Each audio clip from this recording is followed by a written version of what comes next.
Yeah, don't worry about it. I went out and got some more, got another cartridge, so I'm good. And here's my I'm sorry, sir. Someone be helping out with the trash down today, so I'm. So you have to. No, I'm not. I haven't. She's not here. But I'm making up something. She in the bookstore. Is she? It's all right. It's okay. I know it's fine. Okay, God bless everyone. What chapter are we on? Very good. We're on chapter 4. Amen.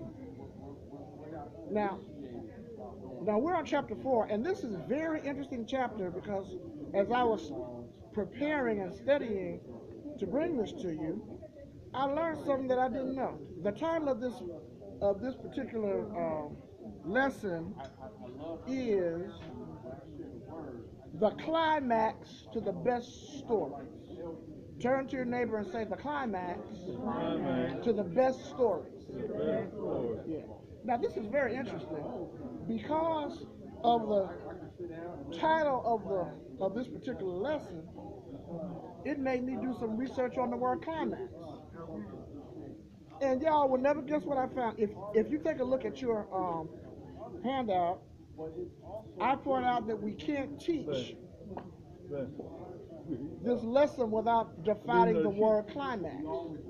Does everybody have a copy of the lesson? Yes. Okay. Now get this, class. The word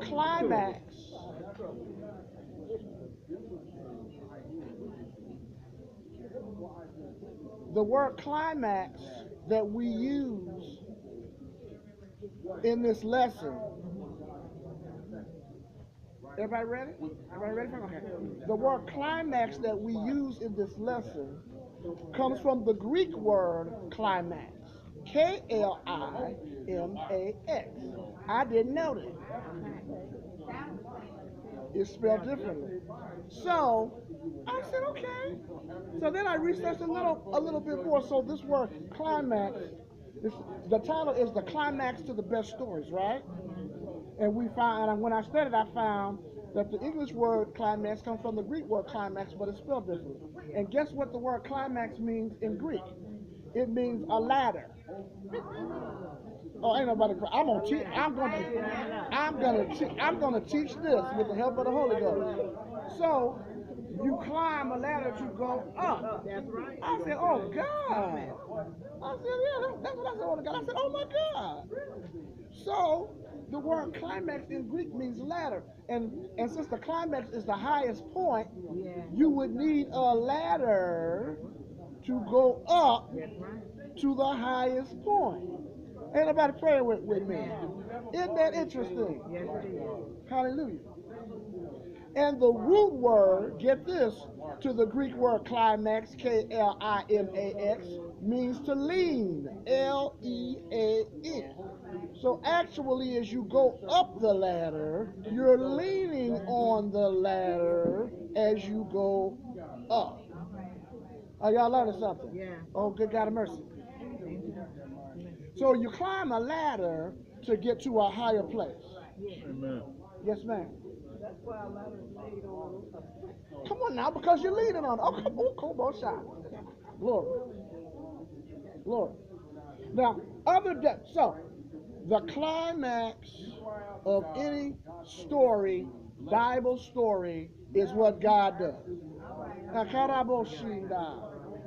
Because all the stories that we read in the Bible are full of climaxes where God does something crazy for us, where God does something miraculous for us. And we're going to talk about some of that stuff. Now, these are other definitions of the word climax. Somebody say climax. Another definition is the most exciting or important part in the development of a story or situation. Okay? The culmination of a story, the last term in an ascending series. or ascending means going up. So the last part of a series that's going upward. Is everybody with me? All right. Thus, a ladder takes you to a higher level in the natural. And the climax to the story is the high point of the story. So as a ladder takes you up in the natural, the climax takes you up in your mind to the highest, ain't anybody praying, to the highest point of the story. Amen. So you climbing a ladder in the spirit. I'm bad, elder, bad. So you climbing a ladder in the spirit as you're reading and getting to the climax of the story. I may preach this later. Y'all may hear this again. Yes. Prophesy in part. Come on now. You're gradual. The Bible talks about little by little, bit by bit. Ooh, I'm going to preach this, and y'all got to smile and say, ooh, that's good. I ain't never heard this before. Elder Colbert, Kobo Shah. All right. That's what the Lord told me this morning. The parts of the story that are leading to the climax of the high point are like the rungs of a ladder. Each rung takes you up higher. Come on, mother. Come on. It takes you up to another level. Ooh, I'm going to preach this. Okay, both Sunday. It takes you up to another level. Oh, by the way, mother, this at a side, I've been praying for you. Been praying for you. So, as you're reading a story, as every story is building to the what? The climax. Right? So as you're reading the story, the parts of the story that are building to the climax, they're like the rungs of a ladder. The climax to every story in the Bible is what God did for his people. Come on. If you just read in the lesson, there was all kind of stuff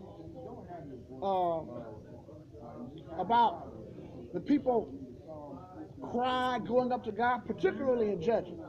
Man, there was some stiff-necked folk in Judges. They go after idols. They cry to God. God will send them a deliverer. They mess up again. They cry to God. God send them. Come on. God send them a deliverer. They mess up again. Cry to God. Oh, come on. You ought to read the book of Judges sometime. It's the same thing keep happening over and over again. But God heard their cry. Yeah. Come on. And come on, mother, he certainly is. Now. Yes, he is. Now.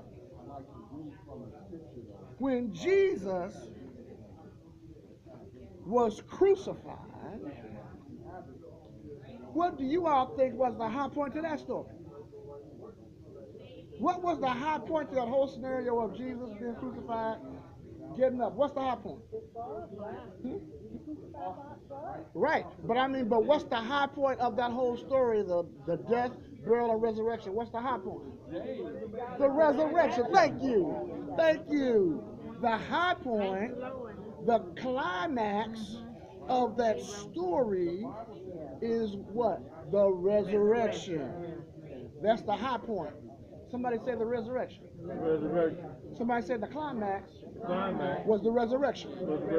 Yeah. Now, one of the things that you need to understand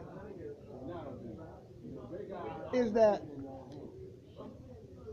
God sets us up sometimes. He'll let stuff look like it ain't going to work. And then he'll manifest his power to build our faith and show us that he was in control the whole time. Come on. Hallelujah. Somebody get me Joshua 10:12 through 13. Joshua 10:12 through 13. And somebody read that for me.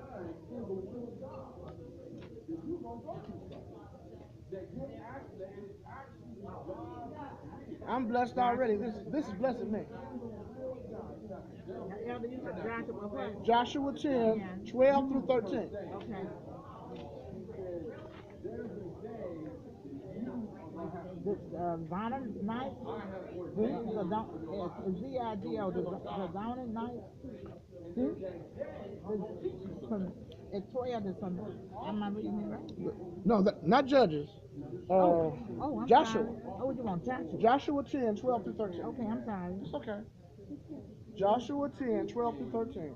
Okay, Joshua 10, 12 through 13. Then spake Joshua to the Lord in the day when the Lord delivered up the Amorites before the children of Israel, and he said in the sight of Israel, Sun, stand thou still unto Gideon, and thy moon in the valley of Ajalon.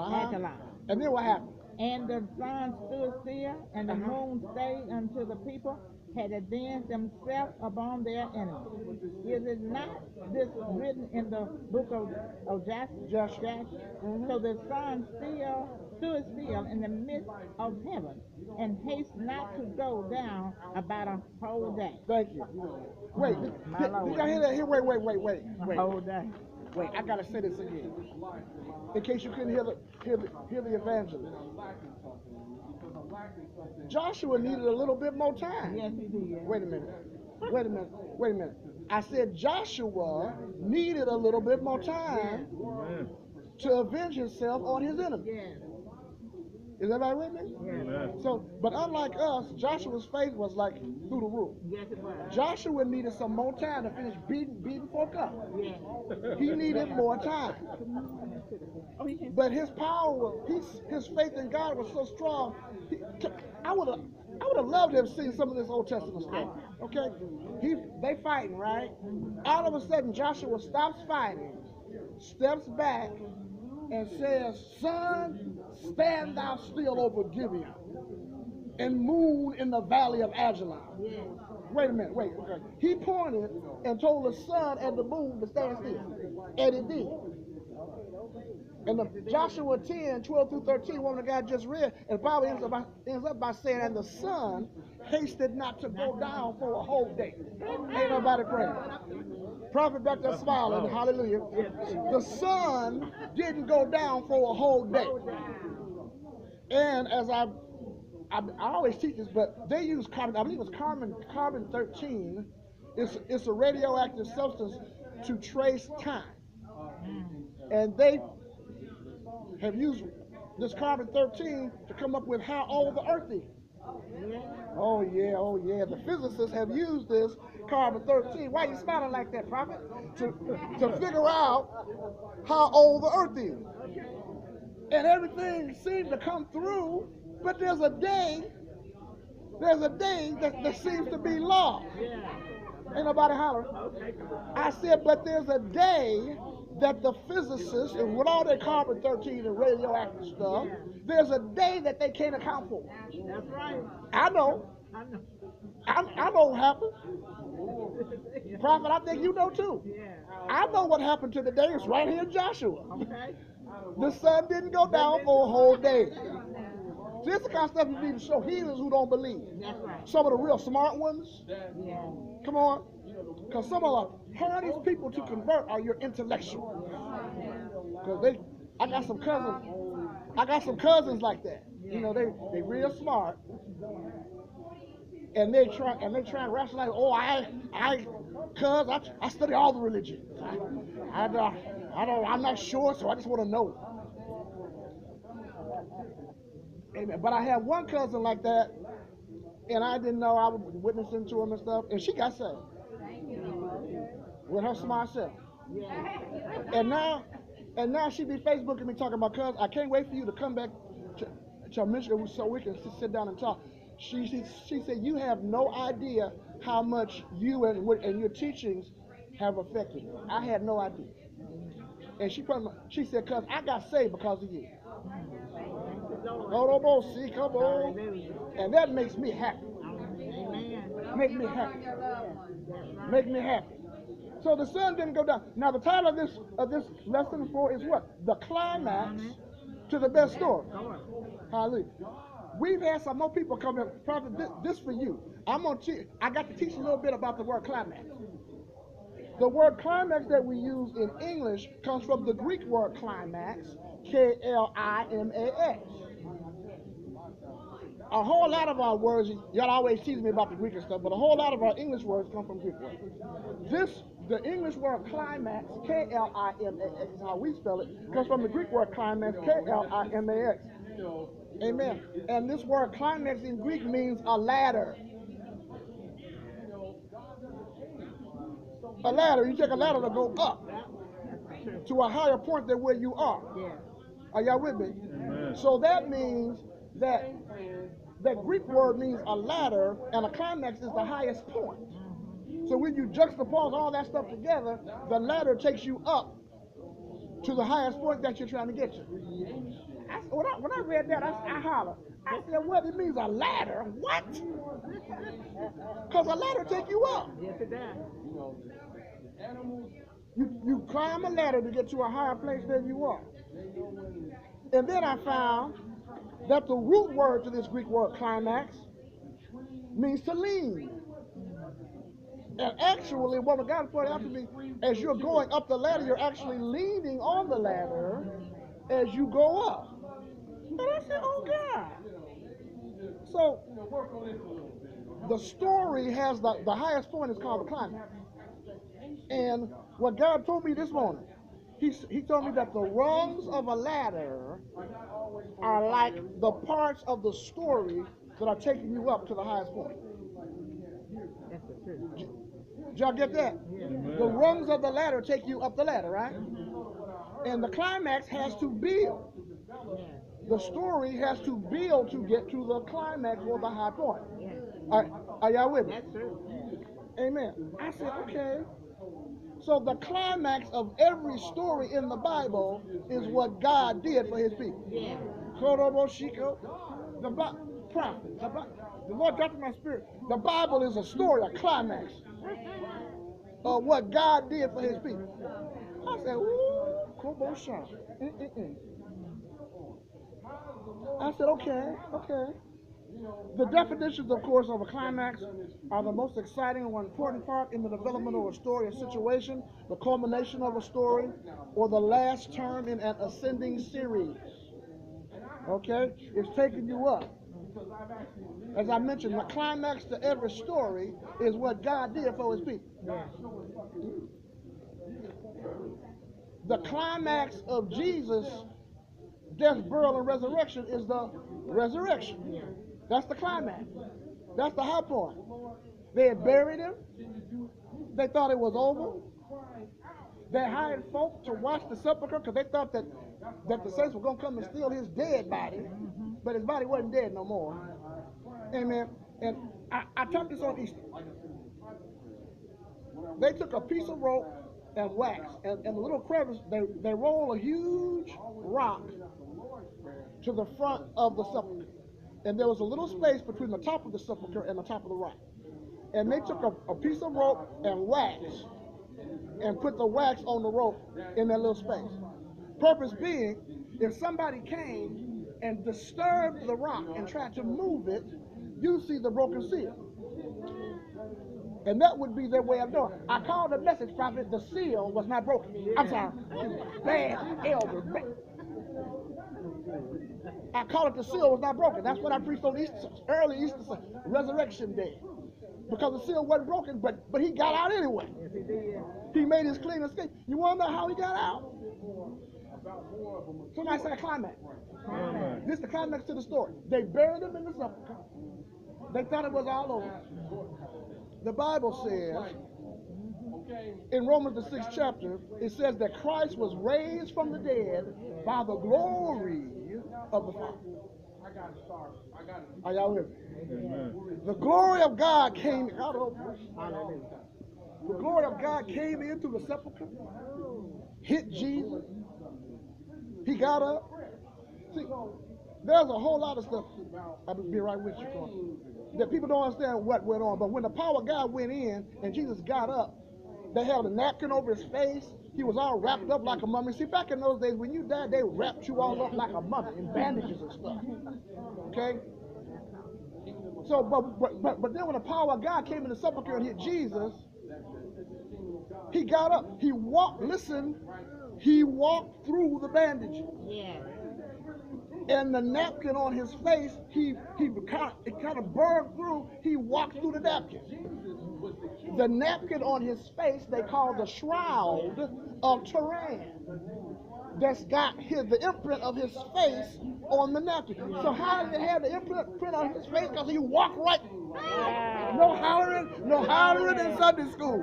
Because he walked right through the napkin and it had the impression of his face. Glory. Good morning, blessed class. We just want to thank you, Father, for waking us up this morning for such a time as this. We thank you for our teacher. We thank you for our apostle. We thank you for the family that's here, Father God. Bless everyone that's here, Father God. We thank you for a heart to give, Father God. We thank you for souls, Father God. And we won't fail to give you the glory and the honor. In Jesus' name we pray. Amen.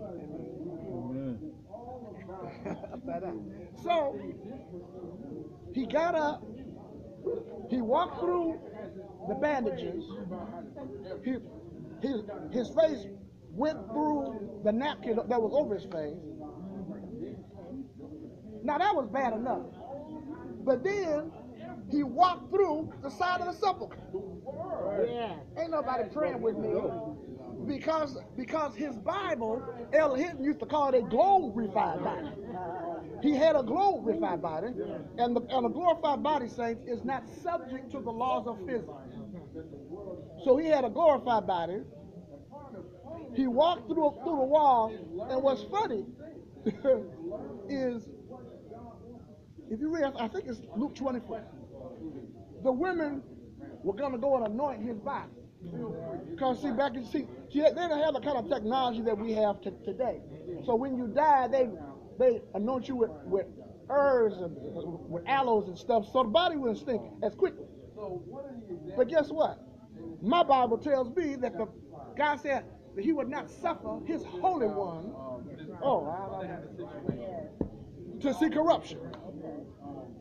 And Jesus was his Holy One. Huh? Turn to your neighbor and say, they brought the spices for nothing.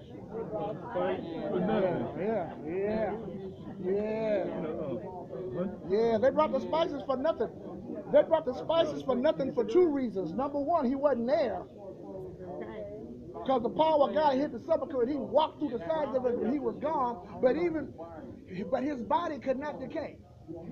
He's the only person in history who died and his body didn't decay, because the psalmist said he would not suffer his Holy One to see corruption.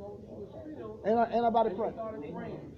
So I believe it's in Luke 24. The women came with their spices and stuff. You don't know Jesus, and they are perplexed because Jesus ain't there.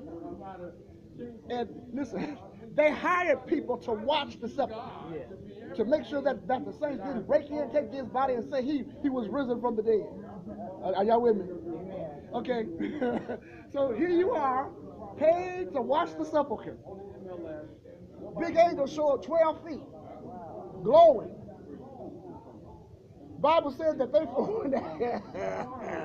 the Bible said when the angels showed up, they fell out as dead men. I guess so. Huh? 12 feet tall, glowing. Talk about, why seek ye the living among the dead? What? Y'all ain't praying with me. I would have been a little nervous too. And I love Jesus. I would have been a little nervous. And then, like I tell you, the glorified body is not subject to the laws of physics. So in Acts the 1st chapter, Jesus was preaching his farewell message. He was telling the saints what was going to happen, and the Bible says right in the middle of his sermon, probably at the climax of the message, the Bible says he was taken up, and a cloud received him out of their sight. Can you imagine somebody preaching? Can you imagine somebody preaching and they just go up right in the middle of the message? Huh? And then the angels showed up again. Okay, they showed up again. Because they stand there like this. had gone up, the saints were looking up at him, and the angels had to show up again and said, they're like, hey, hey, hey.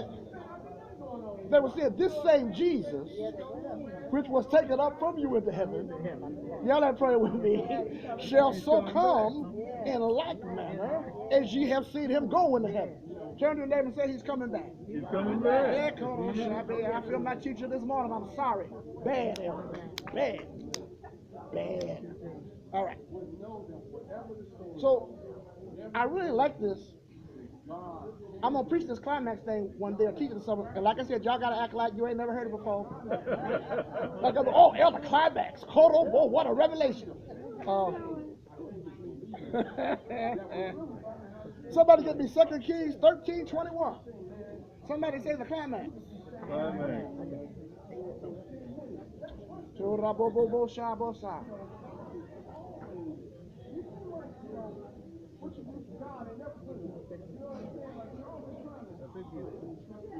I'm showing you some of the climaxes in some of these stories in the Bible. Whoever has it, please read me 2 Kings 13:21. Thank you, Prophet. And it came to pass, as they were burying a man, that behold, they spied a band of men, and they cast the man into the sepulchre of Elisha. Mm-hmm. And when the man was let down and touched the bones of Elisha, Oh, God. he revived and stood up on his feet. Thank you. Did y'all hear that? Huh? This man had died. Dead. Y'all with me? They were burying him. This was the burial. Huh? This was the burial. I guess they'd had the graveside service. Ain't nobody praying. I guess they'd done the ashes. I'm sorry. Bad, Elder. Bad. And then they threw him in the hole, and he hit the. And somehow or another, his dead body hit the bones. The dead body of the man of God. Bone, ain't nothing left but bone. And guess what? There was still anointing in the bone. Yeah. And when he touched when he touched the prophet's bones, he came back alive and jumped up. Are y'all with me? Somebody said this is the climax to this story. This the high point. That's right. See, it's stuff like this. I would have loved to have been one of the guys watching when they threw him in the hole. Okay, wait.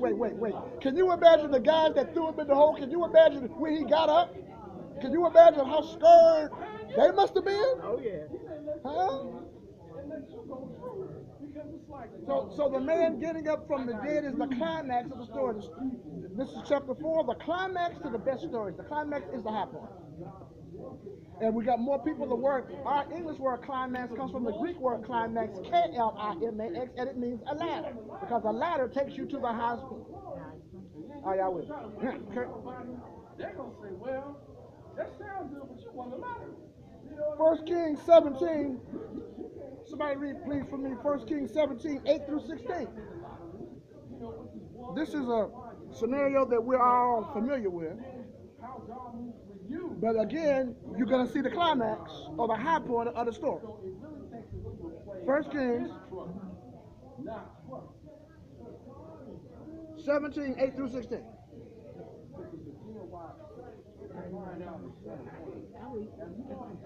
Yeah, please. Okay. 1 Kings 17.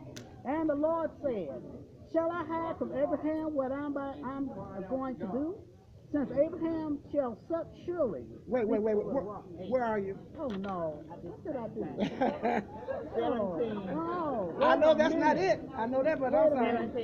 Yeah, I did it. 1 It's Kings my fault. 17. It's my fault. What's It's the my matter? fault. Wait. This is Sunday morning now. Yeah, it's okay, mother. It's okay. 6:17, and I had it and jumped up and lost it. It's okay. I'm trying to tell y'all. Y'all bear with me now. It's okay. Yeah, let's 17:9. Yeah, wait a minute. I started for you. Wait a minute. Let me. 1 Kings 17:9. What come this? Arise until you get to it. Get thee to Zarephath, which belongeth to Zidon, and dwell there. Behold, I have commanded a woman there to sustain thee. So he arose and went to Thank you. Zarephath. Uh-huh. And when he came to the gate of the city, indeed a widow was there gathering sticks, and he called her and said, Please bring me a little water in a cup that I may drink. Uh-huh. And as she was going to get it, he said to her and said, Please bring me a morsel of bread in your hand.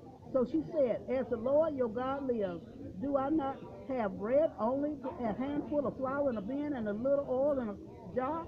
And see, I am gathering a couple of sticks that I may go in and prepare for myself and my son that we may eat it and die. Hold it right there, mother. Okay.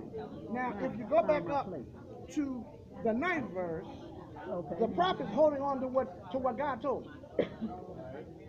He said, I have commanded a woman to sustain you. Yes. Woo. Okay. But the woman that God sent him to sustain him Yeah. And didn't have nothing to sustain him with. okay. That's it. That's it. What's wrong? And so not only did she didn't have anything to sustain him with, she didn't have anything to sustain herself with. That's it. But God. And she said, okay, prophet, you go to somebody for help. Okay?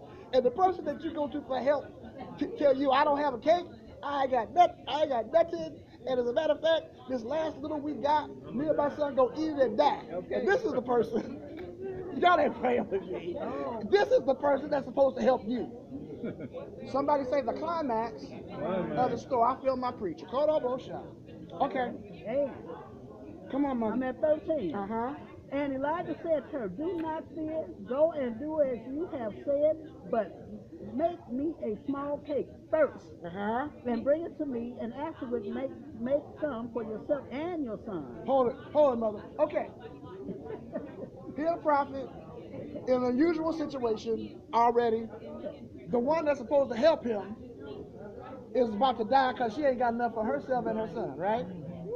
And then if she's about to die because she ain't got enough, and the prophet has the audacity to say, okay, you ain't got too much, but make me something to eat first. Okay? Now, most of us, I'm sorry, well, maybe not at this church, but at somebody else's church, most folk wouldn't have tried to give him something first. That's right. Because they would have thought, I ain't going to have enough. I don't have enough now, as it is. And you go, come on, prophet. Come on now. Okay. That's where I'm going next. All right. And I'm at 14. Okay, come on, mother. For thus saith the Lord God of Israel, the bin of flour shall not be used up, nor shall the jar of oil run dry, until the day the Lord send rain on the earth. Hold it right there. Okay. So she was obedient, right? Amen. She didn't have hardly anything for herself, but she did what the prophet said and made him a little cake first. That's it. And then right after that, the word came forth. Woo. Ain't nobody praying with me. And then the cruise and the oil and the meal didn't waste. I've always read that, and I said, okay, so how? This is what I got. You're standing there at the barrel with the meal in it, okay? And you get down there and you scoop out the last bit. Ain't no more meal.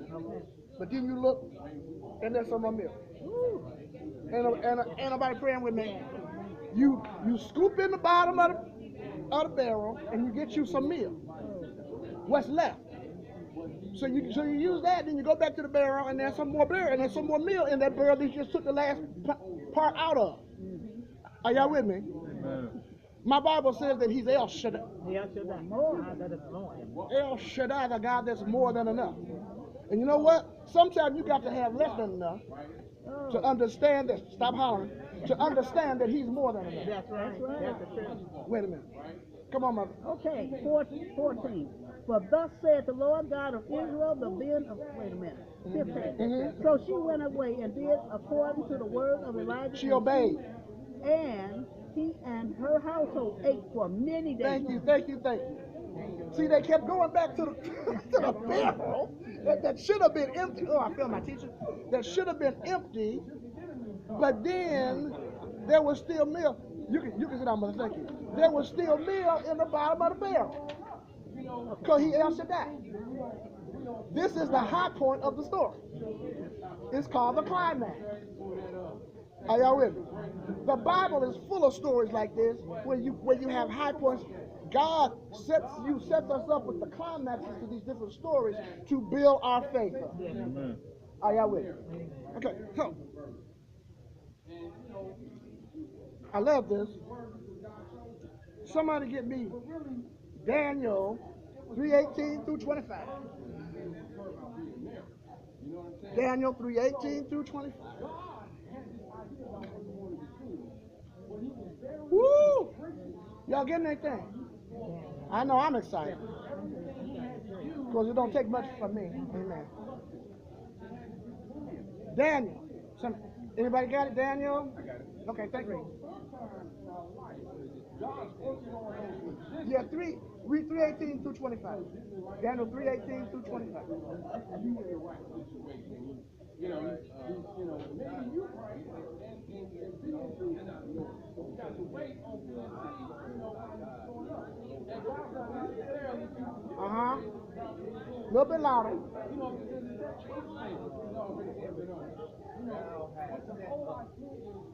Thank you. Then was Nebuchadnezzar. full of two spirits. Move over a little bit further.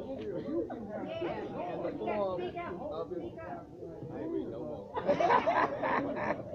It's okay, Full preacher. of fury, and the form of his visage was changed against Shadrach, Meshach and Abednego. Therefore, he spake and commanded that they should heat the furnace 7 times more, and it was wont to be heated. You almost through, preacher. You almost through. Come on. It's okay. And he commanded the most mighty men that were in the army to bind Shadrach, Meshach, and Abednego, and to cast them into the burning fiery furnace. Then these men were bound in their coats, their hosen, and their hats, and their other garments, and were cast into the midst of the burning fiery furnace. Fiery furnace. Therefore, You at the end. It's okay. It's okay. Come on. Therefore, because the king's commandment was urgent, Yes. the furnace exceeding hot, Yes. the flame of the fire slew those men that took up Shadrach, Meshach. Meshach, and Abednego. Abednego. The same thing. And these three men, Shadrach, Meshach, and who? Abednego. Fell down bond into the midst of the burning fiery furnace. Fiery furnace. Throw him in. Then, what it says? Nebuchadnezzar. The king was astonished, and he rose up in the haste and spake and said unto his counselors, did not we cast 3 men bound into the midst of the fire? They answered and said unto the king, true, O king. He answered and said, lo, I see 4 men loose walking into the midst. That's good, preacher. That's good. Get a man that got a hand. I'm gonna tell you something.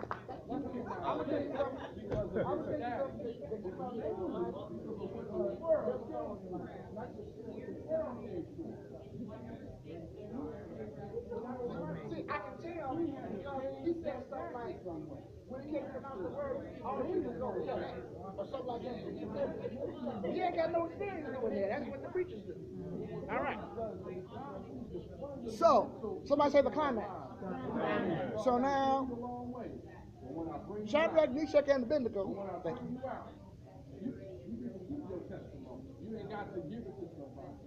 A lot of preachers, me included, I've heard them called Shadrach, Meshach, and the Big Negro. I've had what? I've heard. Wait. I've heard Shadrach, Meshach, and the Bad Negro. I'm sorry. Okay. So now, these 3 young men, Nebuchadnezzar told them that when you hear the music that we gonna play, you got to bow down to this idol God. Amen. Shadrach, Meshach, and Abednego said, nuh-uh, we ain't doing that. Okay, So, Nebi got real mad. He got some of the biggest, strongest people that he had. And he said, heat the furnace up 7 times hotter than it's ever been heated before. Because he going to get them for disobedience.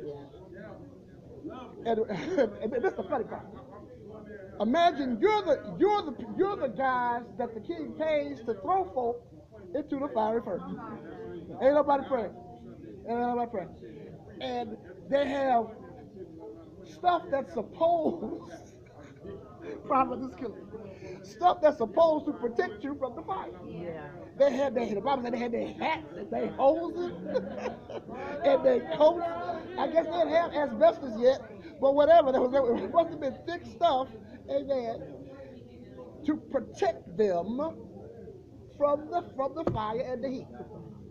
Are y'all with me? So they think that they're protected. But the Bible tells us that the furnace had never been heated up this hot before. 7 times hotter than ever before. And they couldn't even hardly get them. Now let's take this apart real quick. They boiled up, just getting near the fiery furnace. And the Bible says they didn't even make it to throw them in. The Bible says they're making it to the physical belly. Because the people that were supposed to throw them in had been boiled up. Are y'all with me? And then they went in and they walking around on the inside of the fiery furnace. And the Bible says, if you go down a little bit further, it tells us that they didn't even smell like smoke. Not only did they not get boiled up, but they didn't even smell like smoke. Amen? You know Demetrius Dillon. Not even the scent of smoke. Demetrius Dillon. And I said, oh, and that brings to mind the scripture. What's the last name? When you pass through the water. Demetrius Dillon. I don't know. He might have came in the early morning. And pass through the fire. She said it was a lady. The fire shall not burn. A lady. Oh, Demetrius Dillon. hallelujah. This is her gift. Like I said, I would have loved to have been there. I would have loved to have been there peeking around the furnace, watching. And then they get to looking in the furnace, okay? Because they didn't hear nobody screaming or hollering, oh God, and nothing, nobody getting blown up. So they went and looked in the furnace. Yeah. Are y'all with me? And they look in the furnace and they see folk walking around. What? Come on now. Preach it with me. And they see, not only do they see folk walking around, but they see a person walking around that they didn't throw in. That's right. What? Can you imagine the king and his counselors? 1, 2, 3, 4. Wait. 4, 3, 2, 1. 1, 2, 3, 4. What? Because it wasn't supposed to be for 3. It wasn't supposed to be nobody in there because they were all supposed to be burned up. All right? Not only were they not burned up, but they walking around in the fire. Yeah. The other thing that's funny, I mean, the more I look at this stuff is funny. They looking in the furnace. How y'all get this? Yeah. How else could they see these people? They look in the furnace, and they say, yeah, but there are 4 folk in there, and one of them, the originality of the text says, looks like one of the gods. Now it says the Son of God there, but in the original Hebrew it says it looks like one of the gods.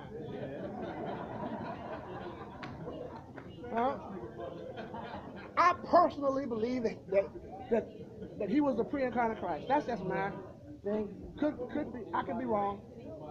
But he was in there, and whoever he was powerful. Fire didn't burn them. And the 4 of them walking around having a party in the furnace. Somebody say, that's the climax of the story. I got one more, and I'm gonna I'll read it myself. This also in Daniel. Somebody say Daniel. We're going to go to Daniel, the 5th chapter.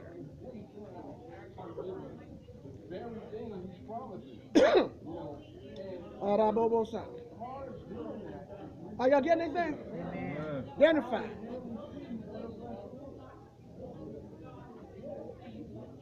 Daniel 5 and 1. When you get it, say I got it. Belshazzar, the king, made a great feast to 1,000 of his lords and drank wine before the 1,000. Belshazzar, whilst he tasted the wine, commanded to bring the golden and silver vessels which his father Nebuchadnezzar had taken out of the temple, which was in Jerusalem, that the king and his princes, his wives and his concubines might drink therein. Wait a minute. Okay, wait. Okay, Nebuchadnezzar had taken the holy items out the temple. Yeah. Are y'all with me? Holy, I reiterate, holy. And so Belshazzar knew about it, so he sent his people to get the holy items and party with them. Yeah. See, Nebuchadnezzar should have told Belshazzar what he went through. Yeah. I guess they didn't talk much or something. But as an aside, Nebuchadnezzar was walking around on top of his car talking about, oh, great Babylon. I am the great king. And then God came and warned him and told him that you better stop this, or you're gonna eat like you're gonna eat grass like an ox, and your nails are gonna grow like talons on a bird. He told him that. He didn't believe it. So a year later, he's walking. Oh, I'm great. Bam. What's the matter, prophet? He didn't listen. Bam. Bam. Big talons, hair everywhere, feather looking like stuff, can't talk no more. And wait now, this is the king. Somebody say he's the king. They took the king out in the back of the camp and left him back there because he's like an animal now. Are y'all with me? Praise the Lord, saints. Praise the Lord. Praise the Lord, saints. Praise the Lord. Amen. God is good, isn't he? Let's give God a holy hand clap. Amen. Oh, you can do better than you have.